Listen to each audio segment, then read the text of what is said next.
Hello guys, इस video को आपने मुकम्मल पूरा और आखिर तक देखना है। अगर आप पाकिस्तान के किसी भी शहर से ताल्लुक़ रखते हैं और आप स्टडी वीज़ा के लिए अप्लाई करना चाहते हैं,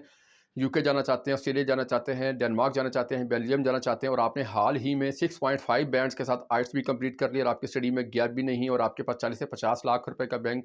स्टेटमेंट है और आप अर्निंग करना चाहते हैं, आउट ऑफ कंट्री जाना चाहते हैं, पढ़ना चाहते हैं और पढ़ने के साथ-साथ आप पढ़ाई के साथ-साथ आप अर्निंग भी करना चाहते हैं, तो आप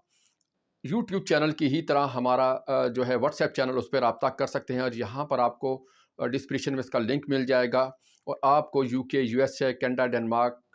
की तमाम यूनिवर्सिटीज़, कॉलेजेस के बारे में, वीज़ा के बारे में, फ़ीसिस के बारे में, एडमिशन के बारे में, डॉक्यूमेंटेशन के बारे में मुकम्मल मालूमात यहाँ से मिल सकती हैं। आप पाकिस्तान के किसी भी शहर से अगर आपका ताल्लुक है, पाकिस्तान के किसी भी शहर से अगर आपका ताल्लुक रखते हैं और आप स्टडी वीज़े के लिए अप्लाई करना चाहते हैं, जाना चाहते हैं, पढ़ना चाहते हैं, अर्निंग करना चाहते हैं,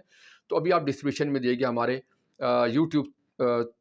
में रहते हुए हमारे जो है व्हाट्सएप चैनल पर रब्ता करें और मज़ीद मालूमात